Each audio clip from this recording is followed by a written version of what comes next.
Guys, what is up? It is the Kansas Kid. Silver is just silver. This is something that I'm sure you guys have heard a lot of people say. Silver is just silver.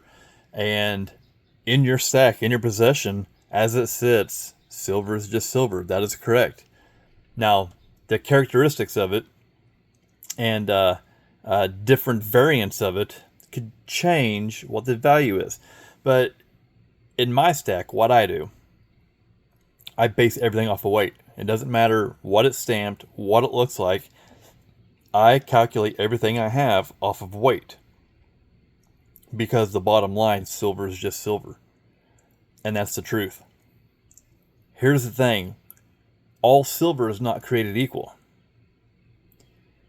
And that comes whenever it is time to sell it. Time to sell or time to buy, that's when things pop out, because regardless of what it is, 10 ounces is 10 ounces, 5 ounces is 5 ounces. If you go off the market, off the spot, that's what it's worth. That's what all the factors off of. So, yeah, in a sense, yes, silver's just silver. Whatever you have in your hand. Like I said, you hear a lot of people say that.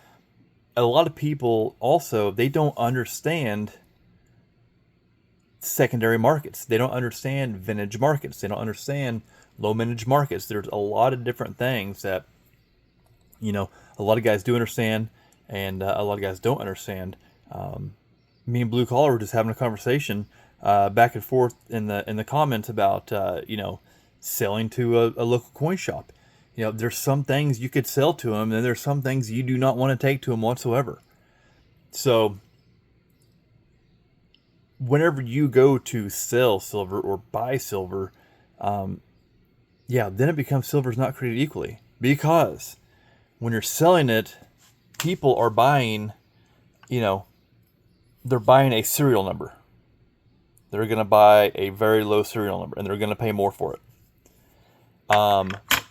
They're going to be buying something very low mintage. And the lower the mintage, the more people pay for it. That's the secondary market. That's the thing. A name. People will pay more for a certain name. There's an example. So there's a lot of different factors. Then you have some things that are mass produced, high serial numbers, and these things they don't carry that premium in the market like the other things do. But to me, silver is just silver whenever I'm going off of my weight and what I have in my stack, because that gives me an idea of what it's worth. Now, what can I get out of it is a different story.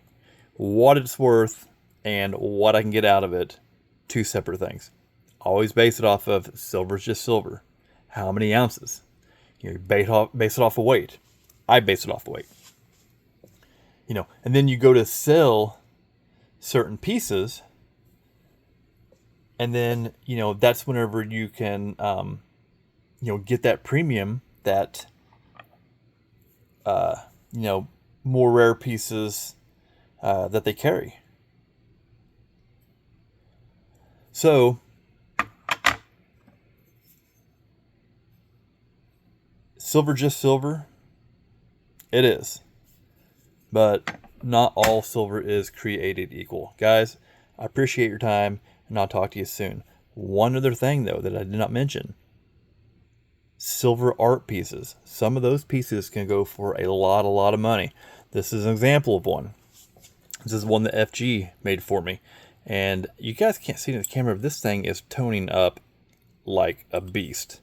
And I know people personally that collect Plague Doctor stuff. I'm not the only one. And they pay, just because it's got a Plague Doctor on it, what is on there, they will pay a premium for it. This is, if I remember right, it's like 2.1 ounces, or maybe 2.4 ounces, something like that. And in my trade with FG, I gave him a lot more, because to me, it was worth $100 for the silver.